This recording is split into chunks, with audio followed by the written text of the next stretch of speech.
set. That's my son! My son! I have to see him! Mom! Son! Sit up straight! Sit up straight! Live from New York, it's Saturday night!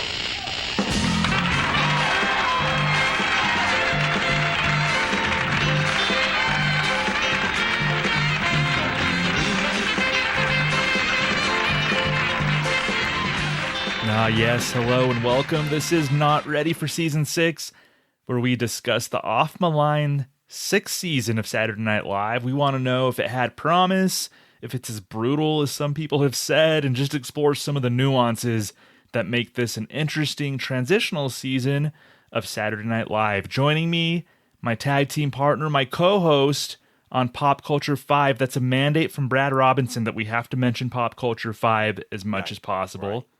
So my co-host from the aforementioned Pop Culture 5, Deremy Dove. What's up, sir? How you doing, man? And hey, Brad, we're just following orders. So we listen, and yes, Thomas and I host Pop Culture 5. You can listen anywhere that you listen to podcasts, Apple, Spotify, and all that stuff. But All of it. hey, we are here talking Season 6 and Episode 2, and I'm doing okay. There's a lot to digest from this episode, Yeah. but I'm hanging in there. So much to digest. Yes, I'm glad you put it that way. Hanging in there. Yes. So we have episode 2 of season 6 with your host, Malcolm McDowell, and musical guest, Captain Beefheart, and the Magic Band. So, Deremy, going into the episode, did you have any preconceived notions about Malcolm McDowell or about the episode in general? The only preconceived notion I had was more about the musical guests, about Captain Beefheart and the Magic Band. That's an infamous performance in SNL lore. But as far as the episode, I didn't really dive into stuff of. I feel like I heard things in the past about this one, but I just heard like negative, but couldn't remember and didn't want to look up why. Okay. So I could just have as close to a fresh perspective when I was watching this. Yeah, I feel like when you watch certain SNL documentaries, retrospectives, kind of things like that, there's certain bits of this particular episode that tend to come up in when people talk about, well, this was a bad season, or they didn't find their footing, or post-Lorne. At least a couple of images that people show from the quote-unquote bad years of SNL come from this episode. So I feel like an SNL fan would have a vague idea of certain elements of this episode. Yeah, and you're right. That's a good point. That thinking of SNL retrospectives and documentaries, there's a couple things even outside of Captain Beefheart, I was like, this is the episode I saw that For on. sure, in the Lorne documentary, they showed a brief clip of something from this episode. Yes, yeah, you're right. You're right. Good point. And speaking of Lorne, there's that quote that he's said for years that I think is like really true, which is, we don't go on because we're ready. We go on because it's 11:30. Thomas, this episode, I think they should have punted. I think they should have played a best of Belushi or a classic episode of like the first 5 years, and Gene and the rest of the network people should have said, we're going to punt this week. Pass. Yeah, we pass. Sometimes you don't need to go on. Just because it's 11:30, sometimes just, no, we're not ready, because they were not ready for prime time. All aspects of that statement, they weren't ready for prime time for this episode. Boy, oh boy. Yeah, it was 11:30, and this was an episode of SNL that did air at 11:30 in November of 1980. And our podcast, Pop Culture 5, we did an episode, a Stanley Kubrick episode. Yeah. And I think one of my choices for an essential Kubrick movie was A Clockwork Orange. So I think that's where we both we didn't even dive into Malcolm McDowell necessarily, but that's probably what Malcolm McDowell was best known for. I think he was in Caligula before this, but I think Clockwork Orange is what for people sure. know him for. Yeah. Clockwork Orange is his most famous role. Yeah. And other than that, I have no conceived. He was in a Star Trek Generations. I think Malcolm McDowell was like in an that episode, like the movie Star Trek Generations. Oh, I don't think know. Malcolm McDowell. I know the Next Generation with Patrick Stewart. I know that show, but it was a Star Trek movie that had both William Shatner's crew and Patrick Stewart's crew intermingling. Oh, with each other. Actually, I think I don't want to, because I hadn't seen it since I was a kid, but it was kind of an interesting concept. Yeah, I mean, my mom is a Trekkie, so Okay. that's where I'm more Star Wars than Star Trek. I respect Star Trek, but my mom was a Trekkie, so I would watch stuff as a kid through her and watch some of the movies. But I don't think I've seen that movie. I do know there is a movie like that though, where Yeah. Captain Kirk and Captain John Luke. Yeah. So that was the one, and I believe Malcolm McDowell played the villain in that movie. Okay. So, but other than that, and they got Malcolm McDowell 9 years after A Clockwork Orange, striking while the iron's hot, right? Yeah. getting a rising star. Yeah, I'm like Gene here, talent coordinator. What's going on? Like, he started off good with Elliot, but this one I was like, Interesting, right? Yeah, I'm like maybe a lot of people. I feel like the reviews weren't hot and people were kind of skeptical about SNL. So Elliot did the solid, and then you get like, we can't get nobody else here, so we're going to bring in Malcolm. Somebody had watched The Clockwork Orange a couple weeks before that. Yeah, they're like, mate, what about him? What about Alex? I don't know. Let's go try him. He's somebody. He could host. Yes, so this was an episode of SNL that aired at 11:30 p.m. on November 22nd, 1980. Shall we discuss it? Let's please. We need to. Yes, let's dive in. All right, so we have a cold open, and it's Gilbert Gottfried as an inmate being led to the electric chair, and a priest, Charles Rocket, is saying a prayer, and Denny is the inmate's mom, who runs up to Gilbert and pleads with him to sit up straight. All set. That's my son! My son! I have to see him! Mom! Son! Sit up straight! Sit up straight! And then the electric chair kicks in, and Gilbert says, "Live from New York." I was baffled, Deremy. It might be, and we both have watched a lot of SNL. I don't know how you feel. This might be like maybe the worst cold open I've seen in all my years of watching SNL. Like, It's up there. this is a bad cold open that I'm like, what was your big punchline is Denny saying sit up straight? Right. And I'm like, were you trying to make a statement about the death penalty, like the electric chair? Like, what are you doing with this here? If you could give a star rating, this is 0 stars. Mm-hmm. If I could give negative stars, I would give a negative and take away potential stars you get in the future. That's how bad this cold open was. Yeah, I don't mind like a dark setting or a dark premise necessarily, like an inmate. Yeah. Being read a prayer, going to the electric chair. I'm like, okay, like that's fine. Let's get something, start the show with something dark, whatever. But I imagine in the writer's room, it's like, okay, I got the big punchline. What if Denny Dillon's character is the mom and says to sit up straight? And then somebody's like, okay. And then it's like, no, that's it. Mm-hmm. Oh, all right. Well, I guess because it's 11:17 right now, right, and we don't have a cold open, I guess we should just use that. Yeah, that's in my mind. That's how that played out. Oh yeah, it felt so incomplete, and it starts off good. It has a serious. I like the serious feel to it. Why not? Yeah. Okay, but you got to bring the funny here. Like, this is not why we watch SNL for. I want to watch the news. I can watch the news. I'm not here to do that. So this was just disappointing, and even that joke is like, I'm trying to think of the right word, like elementary. Yeah, like that's so basic. Like any one of us could have come up with that line, and that's how it felt. It was a skit. This was a skit, not a sketch. Yeah, I agree. It was a skit written by a 6th grader. That's what it felt like.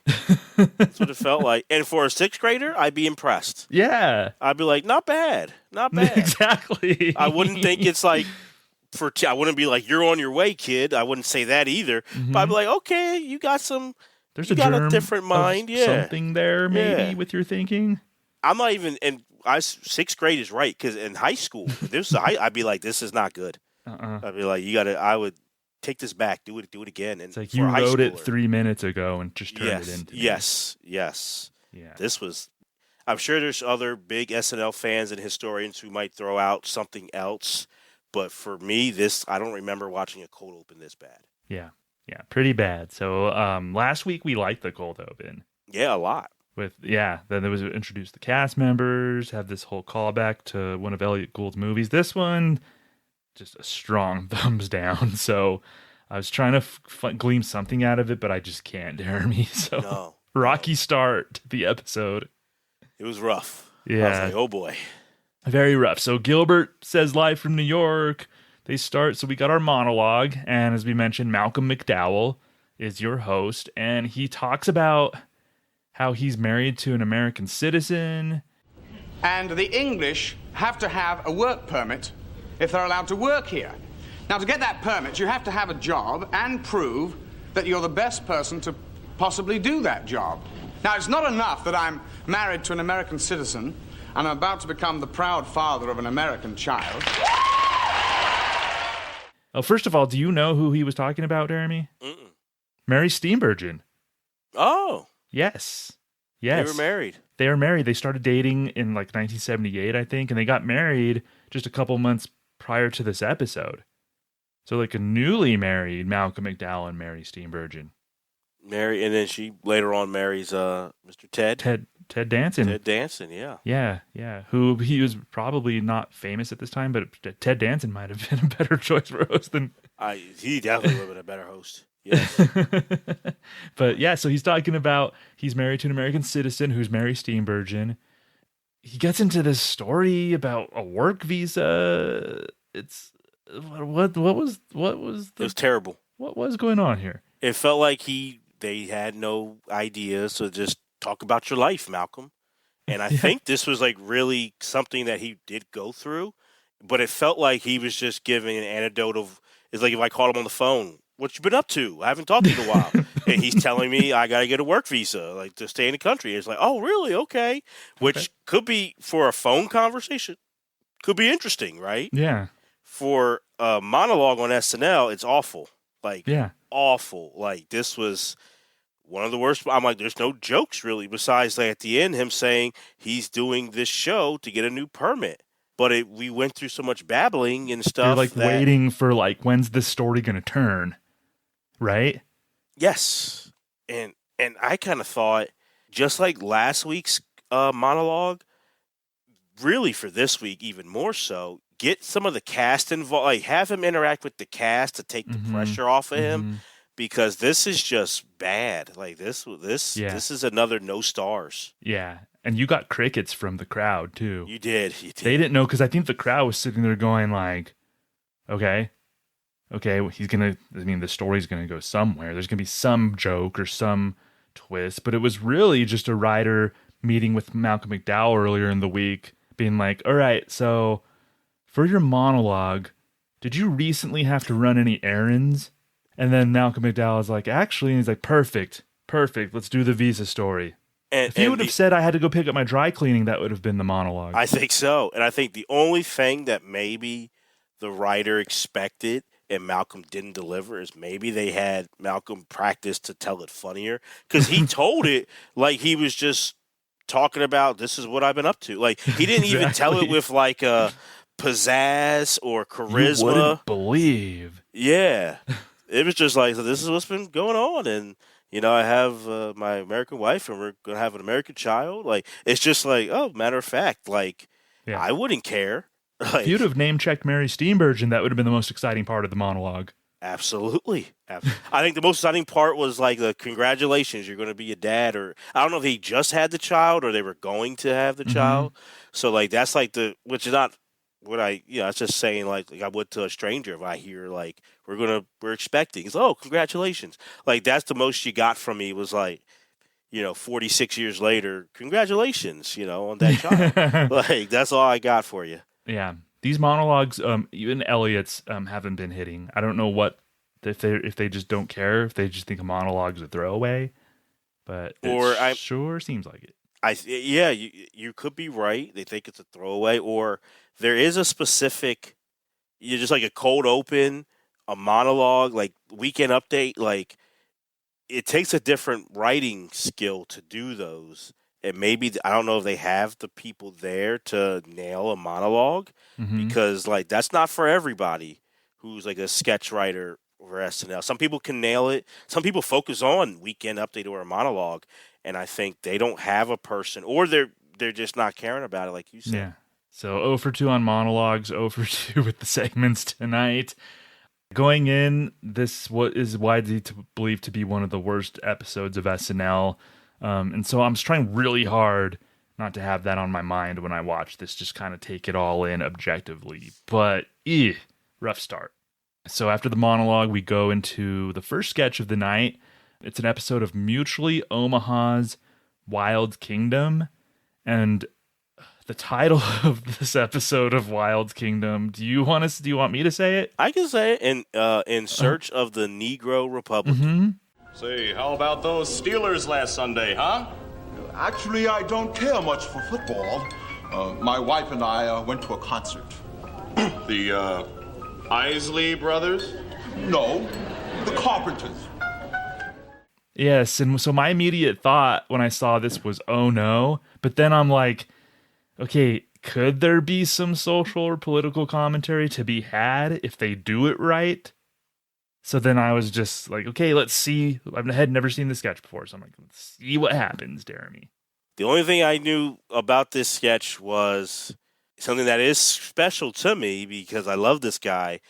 This was Eddie Murphy's first appearance on the show. He's in the background, like on the couch sitting there. On the couch, yep. So I've seen that in like Eddie Murphy documentaries and retros. Like this is this sketch, and I actually thinking about it heard that this was the name of it, but I never had watched this sketch. And I don't think the concept, because they're still riding off of the election, was a few weeks earlier. Not a lot of obviously there was a lot of stuff with Reagan and the Republicans and the black vote and all those things. So I don't knock the attempt, but it just fell so flat. And I'm like, you could have done so much more with this joke and made it a little bit longer and had more examples for Joe to go through of like, okay, we have a Negro Republican. And then it's like someone like he asks him questions and it's like, oh no, he's not one. Like you should have fleshed it out more than this little bit here. I thought it just was flat. Yeah. And it felt like rushed. The sketch felt incomplete. Yeah. And that's what I thought too. I thought they could have dipped their toe into the idea, or they just only dipped their toe into the idea. Right. I thought they could have really fleshed it out a lot more. And I don't know if I'm being sensitive, but the framing of it, of black people as animals, was making me feel uncomfortable. It was awful. Okay. And that's the one of many. And I looked at it like I know this is 1980. To me, it's still offensive. But I saw where I was even trying to be open as a comedy fan of where they're trying to go with it. But you didn't make up for it. You didn't put, and to me, if you put the egg on Joe Piscopo's face or on something, then it's like, oh, okay. But you didn't even do that. You just identified a stereotype of this is what a black Republican would sound like. Right. Yeah. And that's it. It's like Piscopo was performing that test on the gentleman to determine if he was a Republican, which, by the way, I think the dude looked a lot like Paul Mooney. Was that Paul Mooney? He looked like Paul Mooney to me. I think he's too tall for Paul Mooney, but he does look like Paul Mooney. Okay, because I was sitting there going, was Paul Mooney in I didn't think he was in. No, he does look like him. I think, honestly, if he was shorter, you could convince me. But I think Paul Mooney wasn't, like, this guy was taller. Yeah. So that's the only reason why I'm like, that's not him. But okay. So it's just some actor that they got. Yeah, just some dude. Yeah, some dude. And Piscopo was asking him if he watched the Steelers game, and he said no. And then he said he went to a concert. It's like, oh, the Isley Brothers. No, the Carpenters. So it was all these questions like since he didn't watch sports, saw the Carpenters and not the Isley Brothers, then they were just like, the joke is that he's probably a Republican. Which I guess on its surface, like, what's fine. They're exploring stereotypes or whatever. That's all they're doing. Yeah. Yeah, I don't know. And they could have found a way into like the point of like it being like a nature show.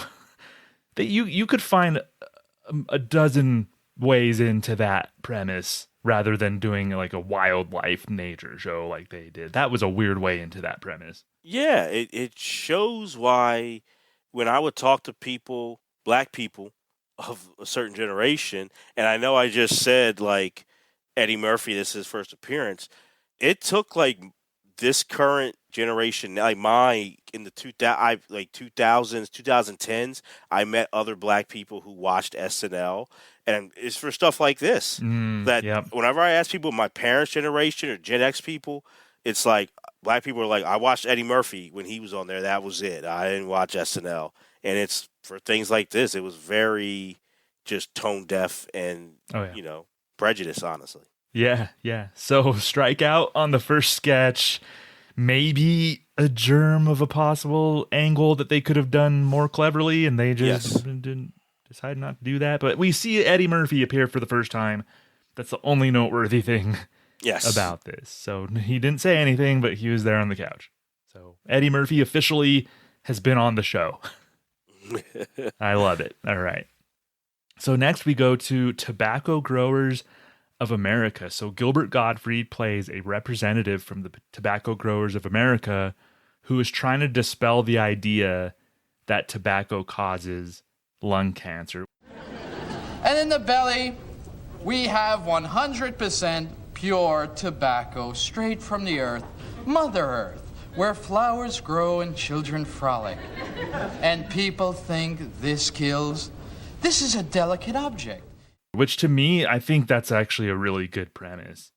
Somebody trying to and it reminds me, Deremy, of like the gun discussion. If this happened right now, it could be looked at as the satire of like the gun discussion that we have now. I like the premise. I just think Gilbert he doesn't nail it. Yeah. Like I think I've seen online people say like this was like a Belushi, like if Belushi would have nailed this if this like set up for him. What Belushi did well is when he would start those like little monologues on Weekend Update or something like the Consumer Report things, and he would he'd get more and more intense and crazy. Gilbert just got more screechy, which you did get some of that Gilbert voice that we later on would know him for. Yeah. But it still disappointed me, honestly. And for what you said, because this was, just like with the previous sketch, the idea I could see even more, like, okay, I see where you're going with it, but you're just falling flat. I think the writing, but definitely his performance, it fell flat. Yeah, we're starting to see that Gilbert already, we're only barely even one and two sketches into the second episode, that Gilbert might not be cut out to do sketch comedy. We have more episodes to go, so maybe he turns it around a little bit, but as of right now, he to me is the weak link of the cast. Yeah, and it's such a good idea, I think, though. Like you could get Dan Aykroyd to do like something similar to his Irwin Mainway. Or honestly, Joe Piscopo should have done Joe Piscopo. Yeah, I think Joe would have done well. Yeah. But there could have been so much said, it was satire, and I think it was like a good idea. But it's weird because this season to me so far has been like very good performances, but the writing was bad or the ideas weren't good. This is the opposite to me. Yeah, I think so. I have a lot of things I'll save later about Charlie Rocket, so I don't think he should have done it either. But I think you might get a little bit more if you have Joe Piscopo doing it. Yeah, for sure. So Tobacco Growers of America, not quite hitting. Then we go to Surf City, which is a sketch that might be leaning on wordplay just a little too much. So it's two guys in medieval times. They bring in serfs who were like people, groundskeepers essentially. Serfs, yeah, like the workers, workers that they like the worker class, the lower class was the serf, yeah.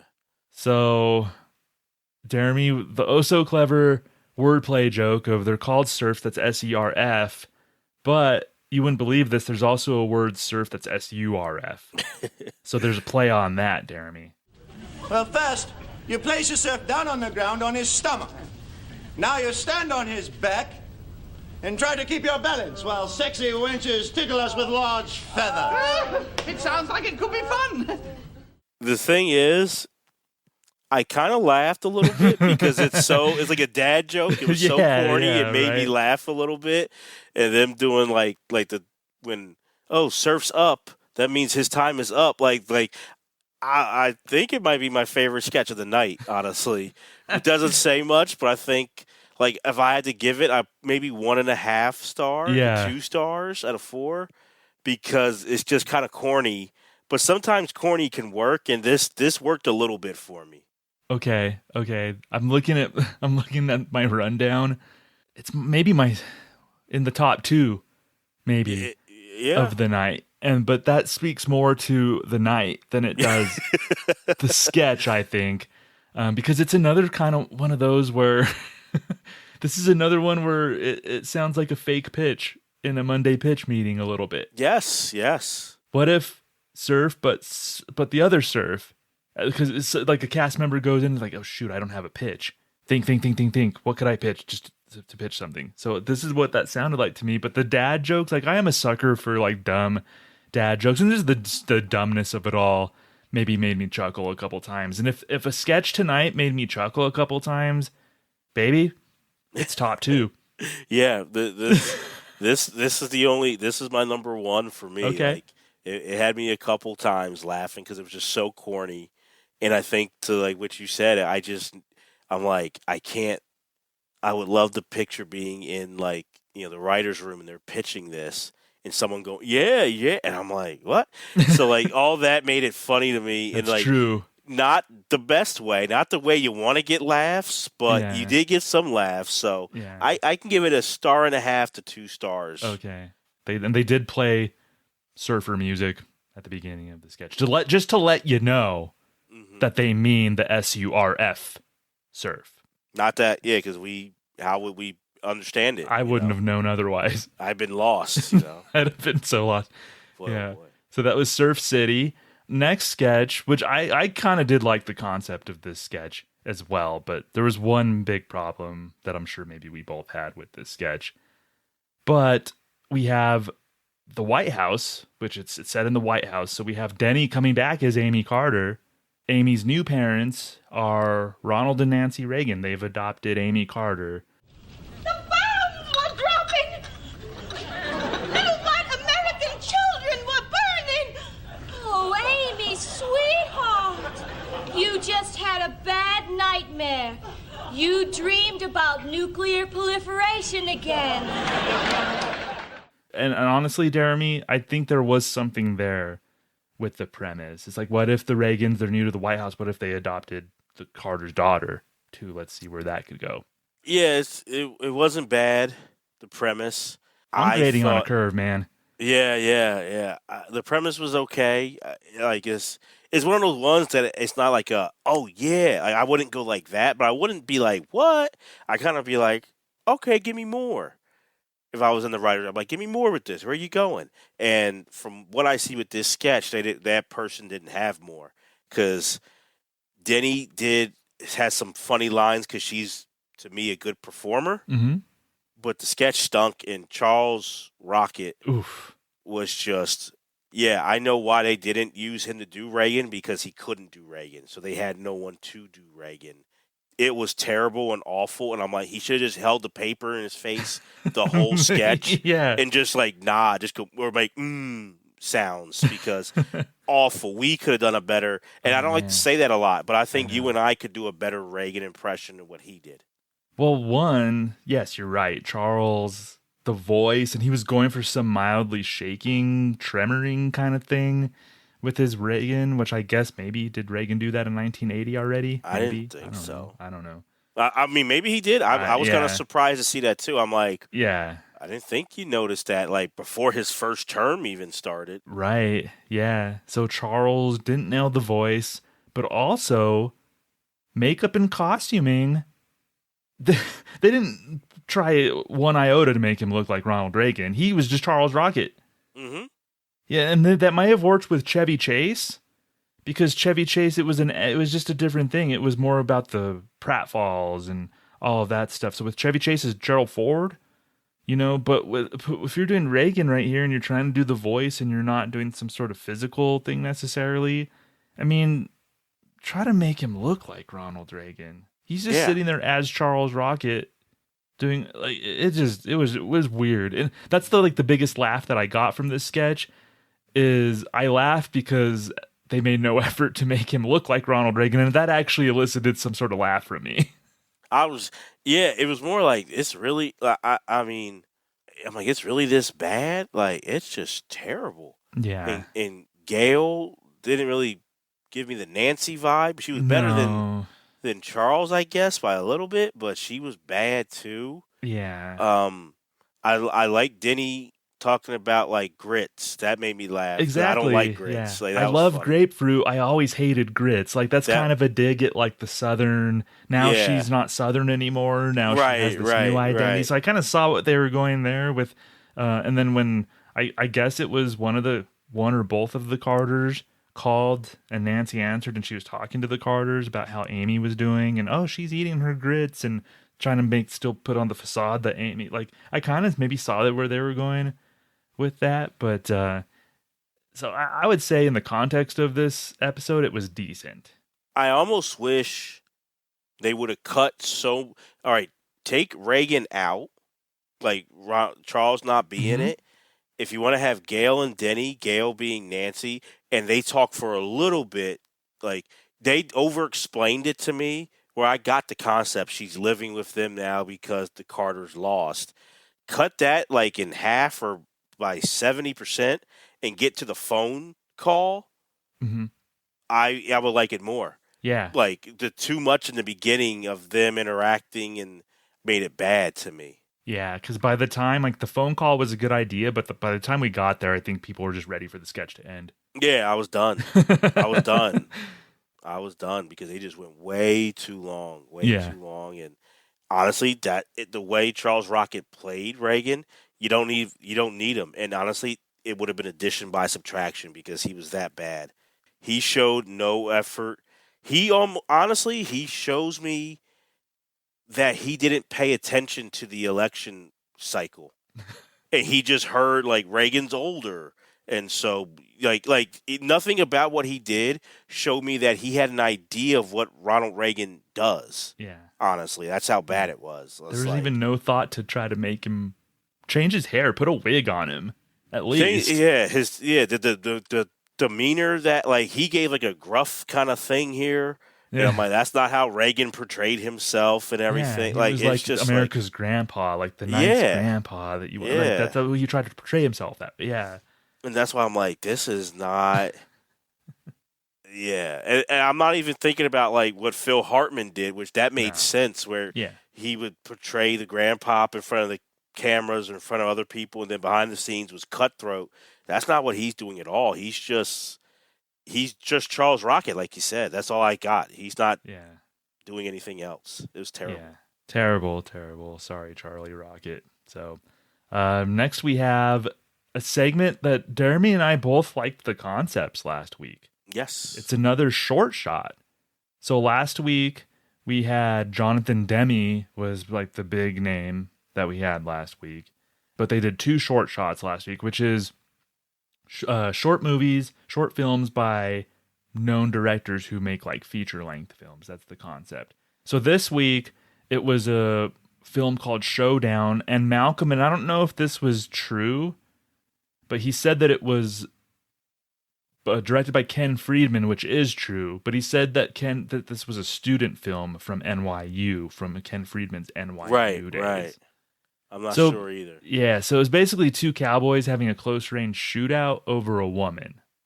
Deremy, that's the premise. Yeah, I'm thinking, it looks like it could have been from years before. Like, it has like a 70s feel, but... It made it confusing for me because I don't like... If that's what actually happened, if they're just showing a big director's student film, I think that goes against the spirit of this segment. I want to see relatively seasoned directors making short films, not a seasoned director who made a short film before to me, there's a difference. So I don't know if Malcolm was just saying that just to say it, or if that's, but. Did you like this one? Because I thought it was not as good as last week. It was okay. I thought it was okay. It got better. Actually, I didn't mind the twist. So I was kind of bored. I thought it was a poorly shot movie, which I guess maybe was part of the idea. But I liked that there was actual escalation. Yes. which is hard to say for most of the segments in this episode. Yeah. So there was actual escalation where they start doing a shootout over this woman, and then the weapons become more high impact. So you get like the machine gun, you get like the little bomb, I guess, the old timey little bomb or whatever. I didn't think it was awful. It was more confusing to me, and then maybe that was Malcolm McDowell's fault for maybe confusing things before it even started. But it was a little confused and a little long. Yeah, like, it was a little long. Yeah, it was a little bit long to get to something. Like you're right, I was bored, but I did like the end with like the different weapons, and it gave me like a Python kind of feel where they're shooting, but like they're still alive, and like but like people are missing a lot, but hitting somewhat, but everyone. No one, they're like short, like point blank range, and everyone's still alive. I kind of laughed at that a little bit. Yeah, that's like farcical kind of thing. Yeah. So it was okay for me. Yeah. But I liked last week's way better. Yeah, for sure.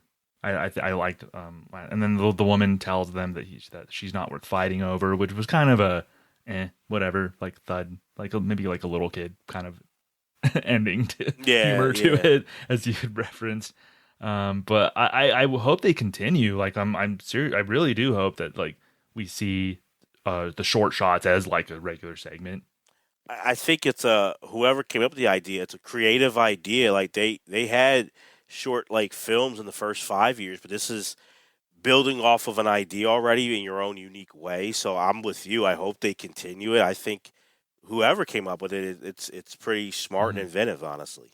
Mm-hmm. So the next segment is a musical performance that I think Deremy and I, this was probably the part that we were most excited about. Yeah. Before watching this. So it's Captain Beefheart and the Magic Band. I'll buy you up in bed. 'Cause she's a hothead. She can throw a Joe. What do you know about Captain Beefheart, Deremy? I knew definitely has an eclectic taste. I knew he had a rapport with Frank Zappa. So knowing more about Zappa is where I kind of found more about Captain Beefheart.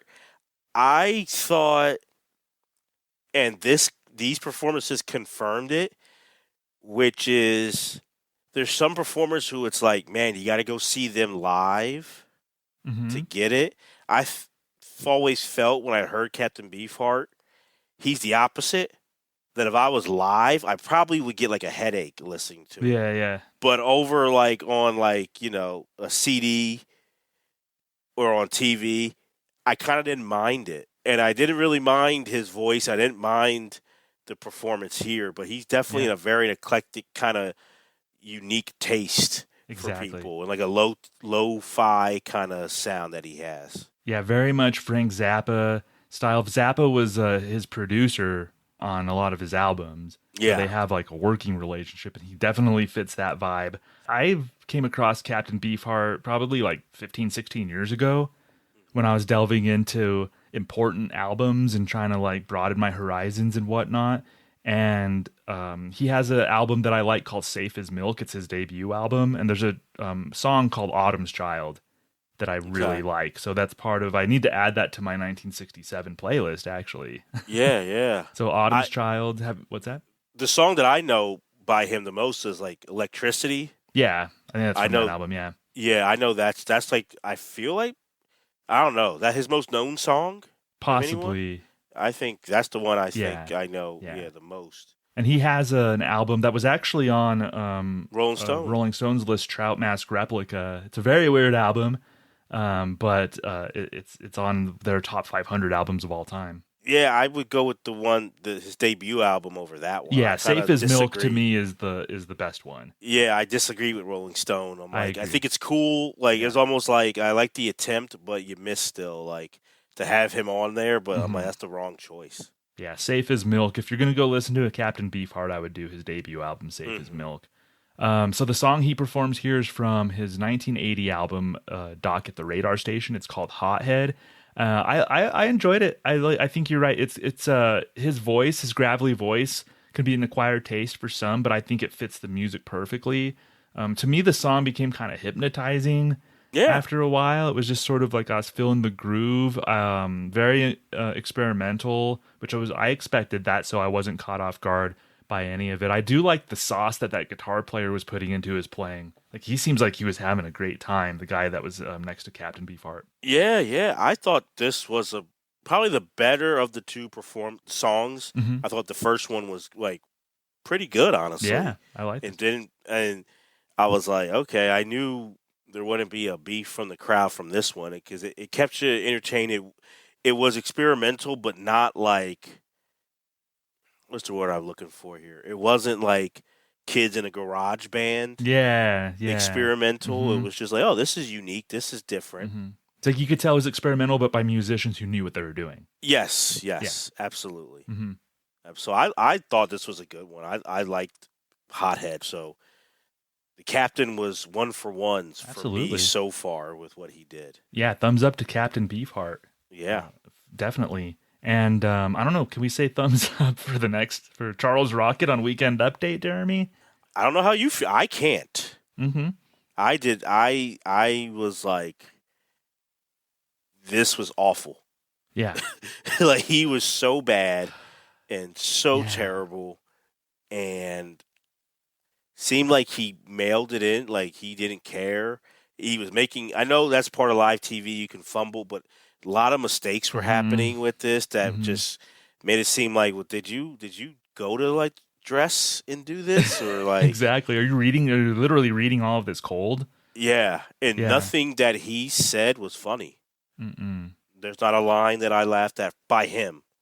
Yeah, I think I pinpointed one of my biggest problems with him is I'm not enjoying his straight news anchor approach to Update. I think he'd be better served not trying to be like a news anchor and just trying to like relax a little bit and deliver jokes a little bit, in as much as there are actual jokes in what's going on here. But I don't like the news anchor approach to this. What bothers me with him is he brings all of the negatives about Chevy Chase and none of the positives. So he misses I feel like he's trying to go for that, and he's missing what makes Chevy great on SNL and in the movies, which Chevy does have that, especially on SNL, that good looking, but then he would do egg on his face kind of stuff. You know, that made it, and he's not doing that. He's just being smug and a jerk and an asshole on a lot of these things. And I'm like, I don't know Charles Rocket. I didn't know him personally, but he's not likable. Like, he's not. That's what is hitting me with this, which is like, I'm just not feeling you. You could be a nice. I don't know who you are as a person. Never met you, but I don't like Charles Rocket when I see him. Like, he's just like a jerk. Yeah, exactly. That's a very good way to put it. Is a lot of the negatives about Chevy, but none of the positives. Yeah, none of the positives. So Chevy himself kind of straddled that line between, I don't like this guy, but he's pretty funny and he is charming me, but you know. You better be, if you're going to be like that, you better be Chevy Chase. Like, Chevy Chase brought some classic stuff on SNL, some classic. You got to, if you don't like him, you got to give him credit. Like, he made an impact in the world of like comedy. So if you're going to do that, you better be like him. Otherwise, you get a Charles Rocket, and it's a swing and a miss here. Yeah, and we have 3 different things that happened aside from Charles delivering the news. So we had him interviewing John Lennon, played by Malcolm McDowell, and Yoko Ono, played by Denny Dillon. All I will tell you is that we're in the kitchen of one of our many apartments or houses somewhere. And I'm here cleaning the silverware, and Yoko is weighing it. I have great faith in silver as a commodity. I like to see me face in it. I guess you got a British host, and it plays off of like the Rocket Report from the week before. So this was weird. I didn't know how you felt, because I don't think it was good. Like, I can honestly say I tried it. This the only part of this I had to watch again, because the first time I'm watching this, I know the dates. You know, November, like, I know what happens a couple weeks later. Yeah, I looked it up to make sure how close it actually was. It's a couple weeks. Yep, it's 2 weeks. You know, John Lennon gets killed. What happens to John Lennon and Yoko? So it was an eerie feel for me watching 100%. It, like, and knowing that they're in New York, and the stories of John Lennon watching SNL in the past, and then it's like, wow, like what's going to happen? Like, so I had to rewatch this because I got an eerie feel, Absolutely. knowing how close it was. It's not the fault of the show, obviously. No, but just in hindsight, I even noted that I was like 2 weeks before John Lennon died. Yeah, and Yoko was right there when he was shot. Oh yeah, so like that threw me off. And like you said, that's not SNL. One of the only thing that really isn't their fault tonight is that part of it. But yeah, right. Yeah, I still watched it again just to like clear my head from that, and it wasn't funny though. No, it didn't do anything for me. Malcolm didn't do anything. I didn't really enjoy Danny's. I love Denny, honestly, but I didn't enjoy her depiction of Yoko here. I thought it was flat. So, yeah, this did nothing for me. They're trying to call back the Rocket Report segment from the last week, so they're trying some like show-to-show kind of thread. But it didn't do anything for me. And then we had Joe Piscopo doing sports, talking about the upcoming Roberto Duran Sugar Ray Leonard fight. Boy. You're a big boxing fan, Deremy. I know this. Huge boxing fan, and boy, he called it. I think the fight is going to look like this. First in the early rounds, both fighters will come out furiously throwing punches until the later rounds when Leonard will go over to Duran and he will knock his block off. Joe Piscopo, Saturday Night Sports. Charlie. Thank you, Joe. Like, he kind of was a little Nostradamus here before the fight. People were worried about, like, Roberto Duran, and obviously, like, is he ready for it? And this is the infamous No Mas fight. Is this the No Mas fight? This is the No Mas fight, yes, sir. Wow. Yeah. So Joe's predicting the outcome using Rock'em Sock'em Robots, which I kind of liked the bit. Well, yeah, it was good. It was really good. Joe Piscopo, this might be the funniest thing of the night, was what he did here. And also, and I've heard John Schneider on Saturday Night Network say this, he should have been the Weekend Update guy. It's like, this is such a clear contrast. We'll see. I don't think they make the change for it, and I don't know why anybody who was directing or a part of the show back, like behind the scenes, didn't see this and go, what are we doing? Take Charlie out, put Joe in, because he's the only funny part of the whole Weekend Update was Joe Piscopo. Yeah. And actually, his exaggerated Spanish gibberish that he did was really funny. Laughed. I thought it was hilarious. No, I thought it was great. I thought it was such perfectly delivered and timed, and something like that. Like when you're, impersonating somebody that's not your race or whatever, it could come across as possibly offensive. But I don't know. I'm not speaking for every other Latino out there, but I thought it was funny. I laughed a little bit the way Joe delivered. It was hilarious. But he did something that I feel like it's simple. It's not easy to do, but how he set that up, which he set it up like he's a real sports anchor, but then gave you some goofy thing, and that gives you the funny, right? Yeah, it's the contrast, yeah. And that's what Charlie Rocket to me is missing. That's what Chevy did so well. He looked like he was serious, and then he would give you something really goofy. Charlie Rocket's missing that, or the writer, whoever it is, like, it's just not working. And I'm like, you're making this harder than it has to be. Agreed. Yeah. So thumbs up to Joe Piscopo. And then we have Gilbert Gottfried coming on as Dr. Murray Abramowitz, commenting on last week's SNL episode. So I'm watching this show. They do this bit about the president and his sexual problems. What he's not able to achieve, in bed. So what? They have to pick on him because of that. I love the idea of going meta. So to me, it's like, that's awesome. Go meta. I love when SNL does that. So right away, I'm like, okay, this could be promising because the show talks about itself. This might be really good. It wasn't. Spoiler alert. It just wasn't. It stunk. And it stunk by the writing and the performance. Yeah. Too much with the Jewish jokes. Yes. I'm like, they're really dipping into that a lot in these first two episodes, and they're missing on all of them. The cadence was too slow. Yeah. It was so slow where I'm just trying to, like, come on, Gilbert, like, speed it up. Like, it's just, he got too consumed with the depiction of, like, the stereotypical old Jewish man that it just ruined the delivery, and not like there was anything clever there. They could have done so much more. When you go meta on SNL, there's so much to mine from. Like, I wish that Dr. Murray Abramowitz, the character that Gilbert was playing, would have made reference to Gilbert Gottfried.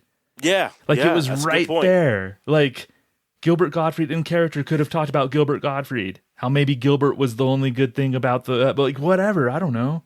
Or you know what? Just, I don't know. We'll take out the Dr. Murray. Like, he could have just been another person who was like just an average citizen. And honestly, you don't even have to quote it. You could if you want to, but I'm sure they got panned the week before. Mm-hmm. So just read those like negative quotes that like, and have fun with that. I think like just go with what was actually said. Like you said, meta is really cool. I like when shows do that. Like Love when SNL does it. It's like the idea was there, but then why are you having him with a voice? Yeah, and it's annoying. It's not even the Gilbert voice that we grow to know. Even yeah. It's just an old Jewish man's voice, and jokes didn't land by him. But they were also crappy jokes that I don't think they would have landed for anyone either. So it just was the idea was good, and then it stops there. Yeah, exactly. Spoiled a good idea. So, so Joe Piscopo is really the bright spot of Weekend Update. Yeah, and I don't know why he was not the anchor. Yeah, it's agreed. Crazy. Agreed. Yeah, so the next segment right after Weekend Update, probably something that we won't talk much about because there was nothing there aside from, again, like a lazy pitch on a Monday night. So Malcolm McDowell reprises his Alex character, A Clockwork Orange, and he's advertising milk because in A Clockwork Orange they go to a milk bar, so he's advertising milk for the American Milk Association. That was me. That is Alex and my three droogs. And we stopped in at the old Corova Milk Bar for a glass of the old Moloko Plus. Which would really sharpen you up and get you ready for the old surprise visit. This was just a flatliner. And just him purely straight to camera was a waste. Like, nothing happened there. It sucked so bad. And also, the character in the... I don't think... Would you call Clockwork Orange an iconic movie? It's close to... I mean, it's well known. It's close. It borders on iconic, but I don't think it is. But it's like... It's revered. I would say it's like a revered movie. I think it's... Yeah, people... I feel like film people yes. fan of movies, I don't think it's iconic like... All right, like Jaws, right? Well, yeah, even it's not if like you don't, that level. Right. Even if you don't... Or The Godfather, Mm-hmm. you know... So to me, with movies like that... So let's say you had Robert Duvall hosting or something like that, and you want to bring Tom, let's like, okay, The Godfather's so known. This is not that kind of thing here. Right. And this character is not iconic at all. So I'm just like, why would you do this? It's not like, oh, yeah. It's kind of like, the character's intonation of Alex is actually kind of boring. Like, the things Alex does in A Clockwork Orange is pretty crazy, but him... Like how Alex delivers things, he's pretty boring if it's just a straight to camera thing. Yeah. So like in the movie, there was a lot of fighting in the movie. It was very violent. They could have recreated a fight in the ad. They could have had something happen. That's what people remember from A Clockwork Orange is the eyes, but then they remember like the brutality, like some of the fighting and this and that. Like right. So it's just really, like, I think they just felt they needed to reference A Clockwork Orange somehow. But that could have been funny, now that I'm thinking about it, what you said, because the eyes part is, like, I think people know that the most, honestly. Malcolm would not have wanted to recreate that. They could have done maybe, like, they could have done something to reference it. Yeah, but I think you could have done something. Like, you don't have to go as extreme as Kubrick did. That was like torture for Malcolm. Yeah. Right. But imagine if you try something and it's like he's freaked out by milk or something like that. And it's like, oh no. Like, you know, he's scared. Like, it would have been good, I think. Mm-hmm. Yeah, something. Like, this was bad. I see maybe referencing his most famous role, but not much there. You got to bring it. You got to, and then if you're going to reference his most famous role, reference the most famous scene from it. You know what I mean? Like, exactly. Like, ugh. Yeah, exactly. So next we have, which I made note of, I think there was something here, Deremy. I'll say that at the top. I think there was maybe something here. So it's an Anne Risley appearance, first of all. We hadn't seen her all night, so Anne Risley makes an appearance. A young Russian exile with a cleft palate. Too depressing. A Spaniard who can't roll his R's. It's too obscure. A Viscount with a lisp. No, I was thinking more of a handsome bastard who stutters. Handsome bastard. It's Anne Risley in this gothic novel shop, kind of describing, she's looking for a book, and she's describing to Malcolm McDowell's character what she looks for. He's asking her questions. What do you look for? What type of books do you read? This and that. And I think this sketch feels very British to me. It's very dry, maybe almost a little wordy and writerly, but it's a very British feel to me. Yeah, I do. I see what you mean, where there was something there. I thought Anne was okay in this sketch. Mm-hmm. Wasn't bad. I kind of felt like Malcolm was like the weak spot. Mm-hmm. He started off like maybe strong, but it kind of ended like flat for me. I think I kind of wanted something a little bit more at the end. I thought the payoff was okay. I thought you thought it was? I thought it was... I thought it could have given me a little bit more. I didn't expect it. I thought it was kind of clever. So she's describing to Malcolm, like, this is the type of hero that I like. This is what I look for in a hero. And then he went out back to go find a book, and he came out as the hero, like that she described, and that was his way of kind of like coming on to her, which I'm like, okay, like I kind of like thought there was something there. Maybe it's because of the context of the episode. And I was just relieved that I watched a sketch that there was something that I can maybe latch onto a little bit. Yeah. But the ending, it wasn't a thud ending for me. I was like, okay, that wasn't bad. I guess I just, wanted it. It wasn't bad, but I wanted it to be tied together a little bit better. But compared to what else we got tonight, it was okay. It's not my favorite. I still like, just for pure laughs, the surf sketch better. And I like Joe Piscopo on Weekend Up. That made me laugh too. Like, that was funny. But it was interesting. It was one of those ones that was like, interesting. Like, I didn't get a kick out of it, but I thought it was interesting. And I think part of it was seeing Anne. Yeah, that's true. I think of the cast, she is 2 episodes in the biggest mystery of the regular players to me so far. So it was cool to see her. Yeah, agreed. We have a very short segment next. It's the 100 Years' War. The English and French fought and fought and fought for a long time. Then the bubonic plague happened and they had to stop. Meanwhile, feudalism just about ended. France was unified and English sea power waxed. Yeah, it's a segment to me that didn't need to exist. It's a very quick Cliff's Notes of like explaining the 100 Years' War. Maybe you have to possess a real understanding of that war to even grasp if there's anything funny here. Yeah, I don't understand why they added it. and to me, I almost thought like they couldn't get someone else to do one of those short shots, so then they did this. True, yeah, this might have been... You know what I mean? Filler. Yeah, I don't get the point of it at all. And when something is quick like this, then the joke needs to be really understood. Yeah, exactly. You know, so like it was quick and just you kind of went, "What am I watching?" Mm-hmm. And then all of a sudden it was over. Yeah, it's like okay, like what was the point of it? Like did they? It's almost one of those things where you're like, did they mean to put that on, or was that like, huh? It was weird. Yeah, there's a little appetizer for a run on the show, Deremy, that is very infamous among SNL fans, and it starts here after this 100 Years' War. So we have the Leather Weather Report, starring Denny Dillon and Charles Rocket. I believe that's Charles Rocket. Hello, everybody. Shut up! Maps are to be seen, not heard. There's going to be a high-pressure system in the Midwest for most of next week. Ouch. God's will, sweetheart. What do you want from me? This one's kind of a Mandela effect at play for me, because I always thought that this bit, I knew of this bit, and it was referenced in the Lorne documentary. Yeah. They showed a few seconds of it.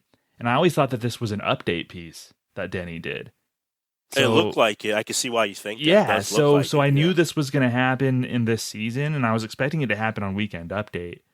And then it happened here, and it was basically Denny playing a dominatrix, doing a weather report, and her, excuse if I don't have the right terminology, her sub. So yeah, you got it. Yeah. Is hanging on the map, and she's whipping him and throwing ice on him, and so before we get to our thoughts, this is very infamous. This is considered by a lot of SNL fans like one of the worst sketches of all time. I didn't think it was quite that bad. I didn't think it was brilliant, but I think there was maybe a little more there to the sketch than people like give it credit. Yeah, for. I don't know. So I have heard that. To me, the sketch is not. I've seen plenty worse sketches, even in this episode. Right. This is, this might not be a bottom 3 sketch in the episode. Right. So I've seen plenty of worse sketches in the episode, but definitely not one of the worst. I think I think this could have actually worked. To me, what makes it bad is the malfunctions. Right. Like things not working, which I kind of laugh at, and also Charles Rocket talking, because as a sub supposed to be quiet, but then I'm also like, is he trying to coach Denny? Like, I didn't know if he was like breaking character, because I'm like, because he's like, give me a little bit more of the snowfall, because like remember the whipped cream's supposed to be snow in Denver, and she keeps trying. The can wasn't working, and so when he says, I want some more of that snowfall, I'm like, is he telling her to go back to it? Right. So that threw me. So him talking, because as a sub, he should be quiet or just say, thank you, mistress or something. But him talking throughout made it, like, bad, too. Yeah. But I don't think it was one of the worst sketches in SNL history. The idea was kind of like, it was out there as an idea, but I don't think it was a bad idea. And I can see why Danny would have been like, I think this could work, having this situation and inflicting pain in this way, in this context. Like, I think it was like a pretty good idea. It's not nearly as bad as its reputation would suggest. Imagine if the stuff worked. Yeah. Which I think threw it off, like it not working. And I think, honestly, because she's very short, Denny, so that hurt too. I think she's like using the whip, and she's kind of like having to jump to like point to certain states because she's just the way he's hung and the map is hung. But imagine like if everything works and she really plays into it. Yeah, I think it's funny, honestly. Yeah, like, I would crack up at it. Like I thought the concept is really good. Yeah, it makes me laugh. Yeah, I know this was probably like a Denny piece, so that's why she did it. But do you think this would have been, if it was a taller woman? If it was like Gail Mathias or something, how different do you think the sketch would have? Do you think it would have played better or worse? I think it's with the malfunctions, it still would have struggled. Okay, like because like even no matter who you are, like with the snow, and then one bottle malfunction, then the other like she can't get stuff going. Like so, I think ice didn't quite pop on screen. Yeah, so it's like you can see she's throwing something, but since it's clear ice, it didn't quite pop. So right. Just visually, there was just a lot that didn't quite. Because I think Denny has the chops to play tough, even though she's smaller. So I think a little bit of. I think she's the right person on the cast to play it. Some adjustments and some better luck, it would have been great with her. But it's not. Yeah, one of the worst. In my opinion. I'm with you. I agree. I was expecting much worse, and I was like, no, this wasn't. And I think we get much worse later. Next up, maybe it's possible that for a long time, this was the most infamous sketch in SNL history. The next was it? one. Because this is the worst sketch I've ever seen in SNL history. It was, and it's if you ask a fan who's in the know, they might point to this next sketch, Commie Hunting Season, as the worst sketch in SNL history. So I've seen lists where they call this the worst. So it's Southerners with guns who are hunting communists. Well, then what the hell are we waiting for? That's what I want to know. We got a couple of legalities to take care of first. Like what? Now, wait a minute. Y'all got your hunting license. All right, then. All right. Now, there's a 5 commie limit for each man. We get messy script. We get the N-word. We get all sorts of awful, weird stuff in this sketch, Jeremy. I'm saying this comment, and we have plenty of season left to go. And I know what Charlie Rocket gets fired for.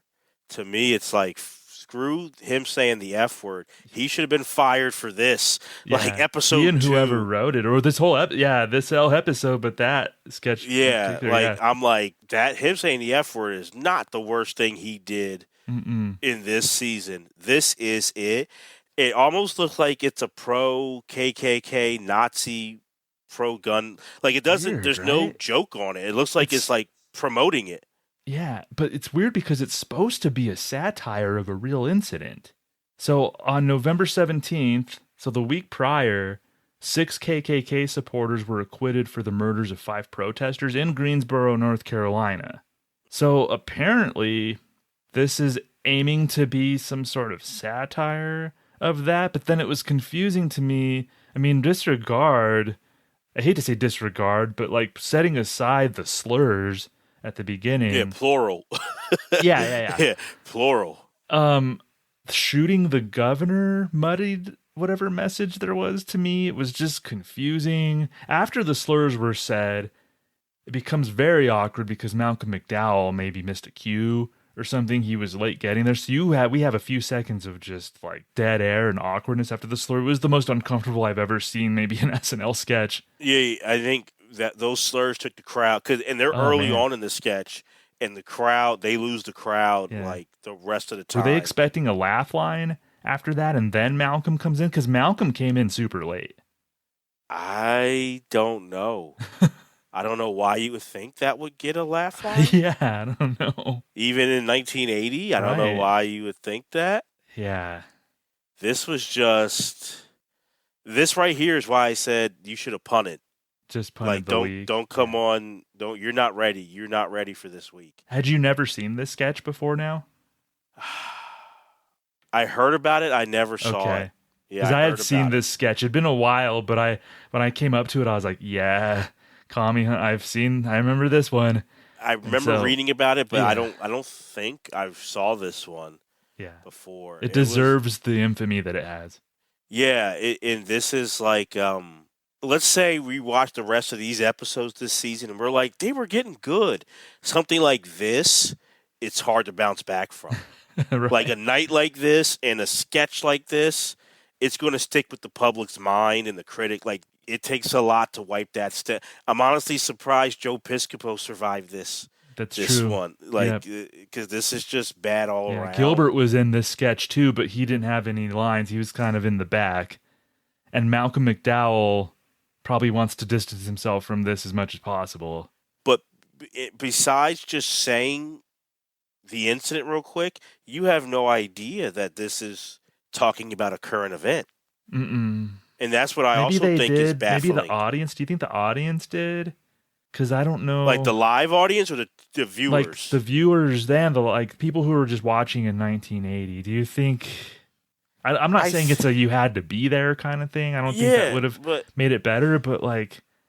I feel like watching Brad and Gary, like the first 5 years, I understood they were talking about an event. True. Not even just the big ones, like the historic stuff. Other things, I knew they were talking about something at the time. This did not ring a bell besides they said it, and it was almost like with everything else going on, I'm like, did that really happen? Yeah.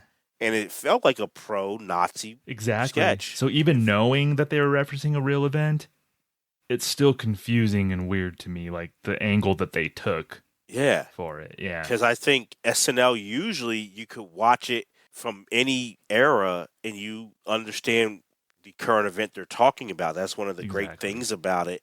This surprisingly missed the mark where I had no idea until you just said it that they were talking about, and I'm a history fan, and that they were talking about a real event. Yeah. I had to do some research. I'm like, what were they going for with this sketch? So possibly the worst sketch in SNL history. This deserves negative. I never thought I would say, but negative this stars. Is negative stars. Yeah. The little that they had, they've lost. They're at 0 now. honestly, you've been to Studio 8H. I haven't. Mm-hmm. If I was there this night, maybe the only time I ever would have thought this, I would have gotten up and walked out. Just walked out, yeah. Yeah, I would have left after this sketch. Yeah, I'm go grab a slice or something. And Yeah. Just try to forget what I just saw. Exactly. So, terrible sketch, to put it lightly. Next, we have the Rocket Report, which last week it was on Weekend Update. It's turned into its own standalone segment. Well, here it goes. Just goes to show you that, what happened to your arm? I broke my arm. Slipped on a potato? That's right, in the shopping center. People are throwing garbage all over New York. Oh, gee. Well, I hope it gets better, huh? All right. His intro, pretty clever, doing 3 takes and then going with the most complicated wordy intro. I thought that was kind of clever. It was different, yeah. Yeah. It's weird because this isn't always the funniest thing, but I kind of like watching it. Just him going up to people and talking to them. Like, it wasn't comedy necessarily, but I didn't mind watching it. Maybe, I don't know if it's just because I just watched the worst sketch of all time, but I was just I'm not hating this necessarily. What I'll say it gives, at least this one in particular, but even last week, it does give a what's going to happen feel, because it is like, okay, man on the street kind of a thing. And so far from Charlie, persona, he has a very asshole persona. Like, is he going to piss someone off? Yes. So there is an excitement, will he rub someone the wrong? And I thought he almost was going to have it, going up to the young black guy and saying, you're from India with your hat? Yeah. And then he's like, oh, it's just backwards. That kind of was a little bit of a chuckle, but it was also the guy was like, what? No, I'm from America. And it was a weird kind of this is awkward thing. But I do get what you're saying. These are interesting because you're anything can happen here. But I don't think of comedy. I think just someone can get pissed off at him. Right. I think Charles has the right energy for this specific thing. I agree. So I think if something's going to suit what he brings, his personality, I think something like this has gotten the closest so far for him. I think so. Yeah. I think this. And I'd like to see them keep trying this. I think it comes back. I think this was kind of a reoccurring thing, but I wouldn't mind seeing more attempts at this. It was better this week than last week, I'll say. Yeah, that's true. The whole going to John Lennon's apartment building and all that stuff. Yeah, that was. Yeah, I think this was better. So we'll see if he can improve on the next stuff. I've seen in retrospectives him going up to the guy and says, "You look like you're on drugs right now." That older guy. And he's like, what? Are you on drugs? He's like, no. Well, why do you have that drug look? I'm just very happy. I've seen that on SNL retrospectives and SNL in the 80s clips. So that one, I'm like, oh, it's from this episode. Okay. Yeah. Next sketch is something that if it weren't for Commie Hunters, to me, this would be definitely the worst sketch of the night for me. Now listen, Wolfdog. Yes? I have a feeling that he may strike again. We must set a trap for him. You hide behind that dustbin. I'll be the decoy. Since our pervert only strikes embarrassed women, I'll disguise myself as a dotty old prude. and it's royal strippers. So we got more wordplay. Yeah. Instead of Jack the Ripper, we have Jack the Stripper as a character. And my first question is, why is Gilbert playing the role of the woman instead of Anne Risley or Gail Mathias? That's my biggest beef with old school. Well, one of my, no, the racism, misogyny that are top two. Fair. So there's other beefs with old school SNL, but this is it where you have women on the cast and you're having people play drag and it's not funny. But there's no point to it. It's no point to it. I don't think it's funny. I think it's played out. It annoys me that they thought that was funny. Yeah.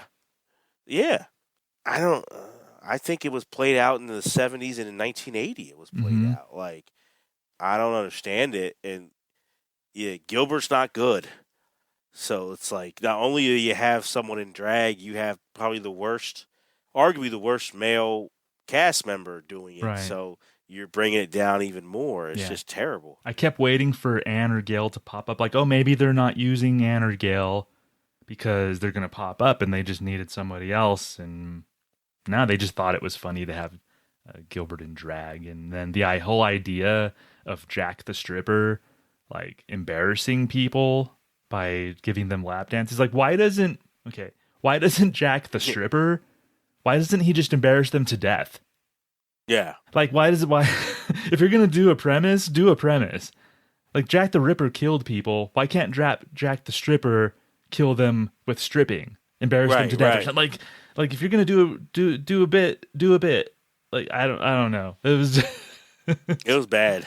It had me wondering if this was actually the worst sketch of the night. It wasn't, but there was a point that it had me wondering: is this actually the worst sketch of the night? So watching this episode like this, right? This was the final straw for me, where I'm like, do you think the writers were trying to either tank it, they just didn't care, so they're like, let's just keep going worse, or this is the messed up part, they don't like Gene, so they're trying to get Gene fired, so they're going to purposely give you, like, I'm starting to believe there's collusion, and because I'm like, you can't be this bad.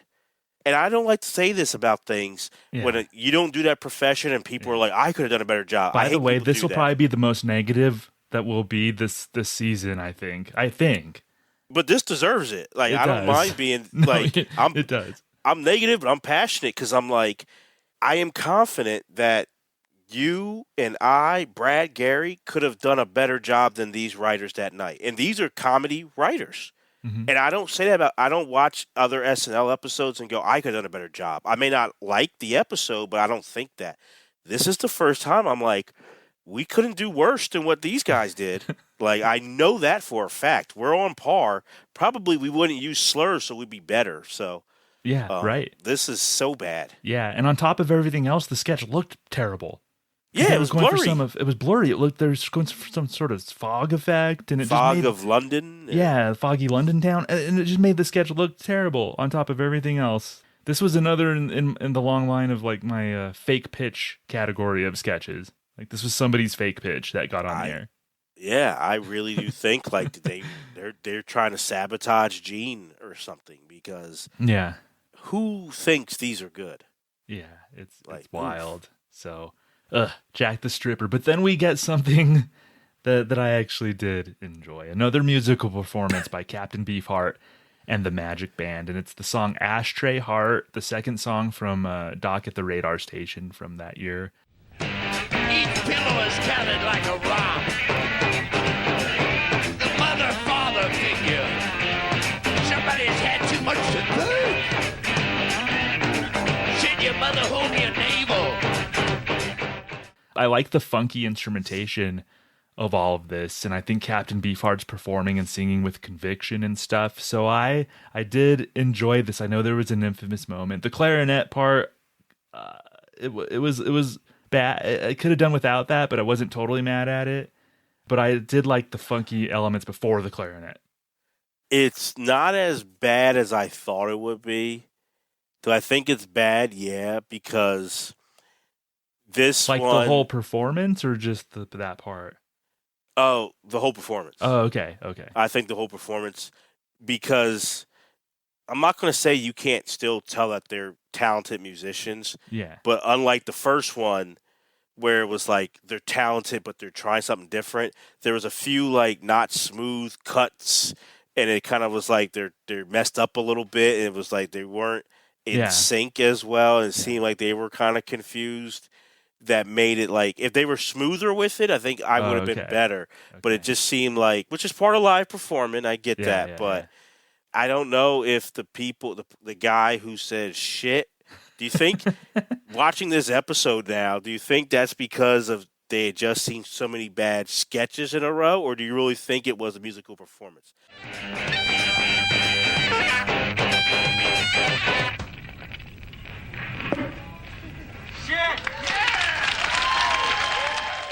Like, is that a fair shit, or was it not a fair shit? It kind of was. For me, the clarinet part was fair for shit. Like, I think that the song just ended pretty poorly. I thought it was okay up until then. I think there is a backstory. I think it's somebody who, he's a musician. The guy who yelled it was in a band. And I think they actually went and hung out, like, he went and hung out with the band and Captain Beefheart or something after this episode. and they were like buddies. It might have been somebody that they either got to know or already knew who yelled that.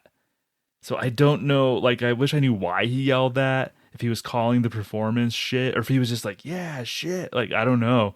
But it's somebody who ended up having some sort of relationship with Captain Beefheart, like some sort of interesting, weird friendship or something. From what I read, that is interesting. That's different.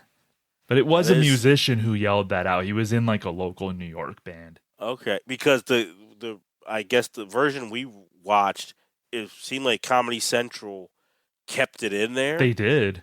But comparing it to the SNL documentary that Questlove did, it felt like on that documentary when someone is like quiet for a while and then you hear shit and nothing else. Yeah. But here it seemed like he got an applause. I don't know if they piped that in. Yeah. I think they have an applause sign in the studio. So I think maybe when somebody sees an applause sign flashing, I think a natural instinct is just to clap. Okay. So that might have just been what happened. Yeah. Maybe. Yeah. Yeah. I mean, he takes his bow and everything. But that I cracked up like that was funny. Yeah. Shit. Yeah. It's like this pause and then yeah, that was the most memorable part of this this performance for sure. Oh, absolutely. Legendary. Yeah, for sure. So, thumbs sideways for me for the song and thumbs down for Deremy, I think. Yeah, thumbs down for the second performance. And then we get another Mitchell Kriegman short film. We had one last week that I thought was didn't really enjoy that one. This one's called Someone is Hiding in My Apartment, and it's Mitchell Kriegman just talking about how he feels like someone's in my apartment and things are moved around and I'm finding this item and that item and this, and he's going for absurdist, but I think it's coming across as a little corny to me. I know this sounds crazy, but I think there's someone hiding in my apartment. I've never seen him, her, or it, or whatever it is. But early in the morning or late at night, I hear things, or I find traces as if they've just passed by. And I think I maybe know the joke that he was going for, but I don't know. It's one of those things I do like the concept. Mm-hmm. And I think you're right, absurdist is a good way to put it. He was going for that, but it was Now, I got to be real. I don't know if the episode was better, maybe I would be okay with it, or I've just seen so much bad stuff You're in a just row annoyed at this point that I'm just like, you got to hit a home run now for me to be down with you, man. And this wasn't no home run, so. Yeah, I agree. Just Mitchell Kriegman's not doing it for me with his short films. And so, I'm not I agree. It. So our last segment of the night, last week we had a Denny Dillon straight to camera kind of standalone thing that I didn't like. It was the speed listening. Oh, yeah. Yeah. So this time, another Denny Dillon standalone, The Wine Cellar. Sure, I like this wine, but try it with something like, say, a Baby Ruth. Absolutely terrible. Most imported French wines just don't work with junk food. American foods demand American wines. It's Denny suggesting American wine and food pairings. She's saying, like, suck it, France, we have wine in America, and this is what you pair it with. And she's lamenting that Baby Ruth doesn't pair well with a certain French wine, which I thought that was kind of funny. Like, the joke being that, like, Americans have bad taste in food. Yeah. I think is kind of a funny joke. To me, Deremy, this was stuffed with too many quick jokes, but it was a huge improvement from last week. Yeah, I thought this was way better than the speed listening. It showed Denny to me, she's a talent. She is a talent because this is a concept that a lot of people I don't think could nail. I'm not saying it was perfect, but I think she made it funny just with being Denny and using this concept and put it over. The concept's okay. Her performance made me like laugh a little bit. So honestly, this could, for me, it's up there. I think Piscopo on Weekend Update, and I think this is better than Surf City for me. Okay. Yeah. Yeah, and so a better way to end the show than last week, and a decent way, like just a somewhat relieving way to end the show after just like the nonsense that we were subjected to prior to this. It wasn't offensive, which was great. Yeah. Yeah, that was a check. Which I'm guessing we're going to have to slur. do. Check. Yeah, we might have to do that for the rest of this season. Like, didn't offend. A+, thumbs up. Yeah, so that was our show. Another episode of SNL, infamous episode of SNL. But Deremy and I look at things from an analytical perspective. We're trying to help. 46 years after the fact, we're trying to help the show. We are. We're here to help. So, Deremy, do you have any reasons for optimism coming out of this? Honestly, I'm not just saying this because we know what happens in the future, but Joe Piscopo, who we know was like, I think if even in the moment, if I saw this showed like he was okay last week, but the little bit he had is like, this guy's got something and we should pivot to him. And there's a reason why in future seasons, it's really Eddie Murphy and Joe Piscopo. So reason for optimism was making the most. He didn't have a lot in this episode, really. No. But he made the most of what he did have, in my opinion. So Joe Piscopo's a reason for optimism for me. Okay. Mine, I actually have a couple coming out of this episode. Okay, nice. I think Denny Dillon's proving to be a pretty good, committed performer. Yes. I like a lot of the flashes that I'm seeing from her. I think there's something there with Denny Dillon as like a sketch performer. So I'd like to see her utilized, but I think there's some like for optimism, I'm optimistic about Denny Dillon. I like her, and I think the only reason why I didn't say her is because of the dominatrix. Like some Even things then. didn't go her way. It didn't go her way. Yeah. To say like it's the smoothest night, but Sure. But I don't even blame Denny totally for that. No. Yeah. And I do agree with you. I think she's showing a lot of like flashes of like brilliance so far. Yeah, so I'm digging Denny Dillon, and then I think regardless of what we felt, we were kind of mixed to down on the second song, but I think they've had interesting musical guests so far. Just like interesting choices and it's kind of outside the box and just kind of like I'm kind of intrigued by their musical choice for musical guests so far. I'm glad you said that because I think that is something that has struck me so far this season, and I think it's a staple of earlier SNL was more unique musical choices who they brought in and put on a national stage, which took some guts because this is, prime time, 11:30. So it still is to this day a big deal for a musical performer to get that spot on SNL all these years later.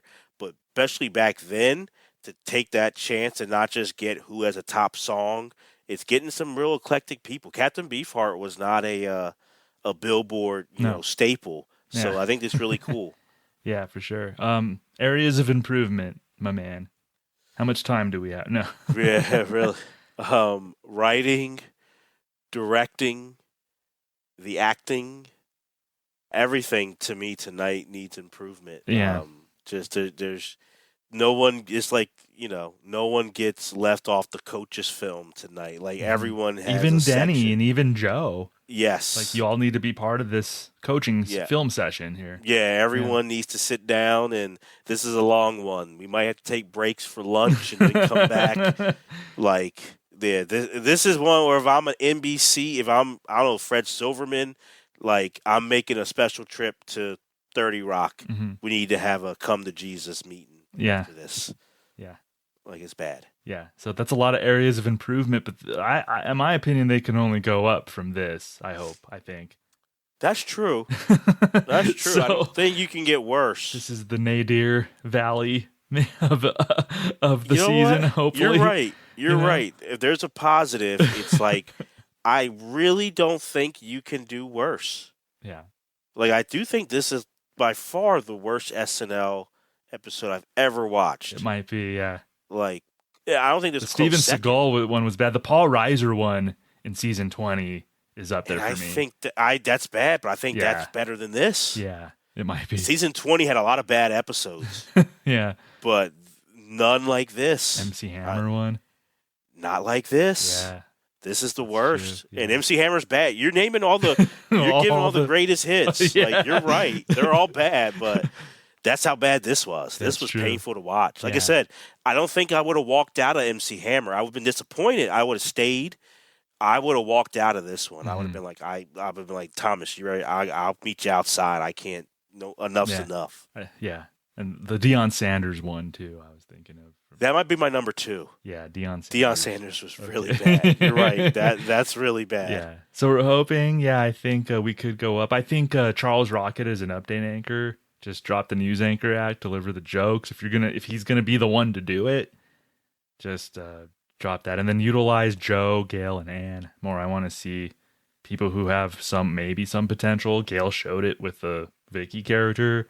Yeah. I think just how you utilize it. So. Lots of areas for improvement, but I'm staying optimistic going into because I think this was the worst of it. We caught the worst of it in episode 2, I think. And let's be real, we do get, even though he was a background character, Eddie Murphy. So I think his role rises during the season. Yeah. Agreed. Yes. So, yeah, man. Next week we have host Ellen Burstyn with musical guest Aretha Franklin and Keith Sykes. Deremy, I know you're pumped about Keith Sykes. I love me some Keith. I can't wait. Kudos to the late Hal Wilmer for bringing Keith on to have that foresight. I guess I can watch Aretha Franklin. I'll have to do some research on Aretha, but Keith Sykes, what a booking. Does she have any hits? I couldn't tell you right now. Yeah, I'm not sure about her. Maybe I'll recognize something that she plays. She performs there. Hopefully. I hope so. Yeah. But Keith, I'm pumped. Yes. So we got Keith Sykes with somebody named Aretha Franklin as musical guest, and Ellen Burstyn, who we know from The Exorcist. Yes. Probably another super, and I think it's more relevant maybe than The Clockwork Orange, but I was going to say another super relevant pull from 1980. But I like Ellen Burstyn, so I shouldn't kid. I actually really like her. No, but it's like that movie came out, 7 or 8 years earlier? Yeah. So it's not like a hot movie here. So, they weren't getting the hot host. Yeah. So, Deremy, we will see you then. Absolutely. Thanks for listening to the Not Ready for Primetime Project. Be sure to subscribe and follow wherever you listen to our podcast. You can also follow us on social media everywhere at NR4PT Project. Thanks for listening. Good night and have a pleasant tomorrow.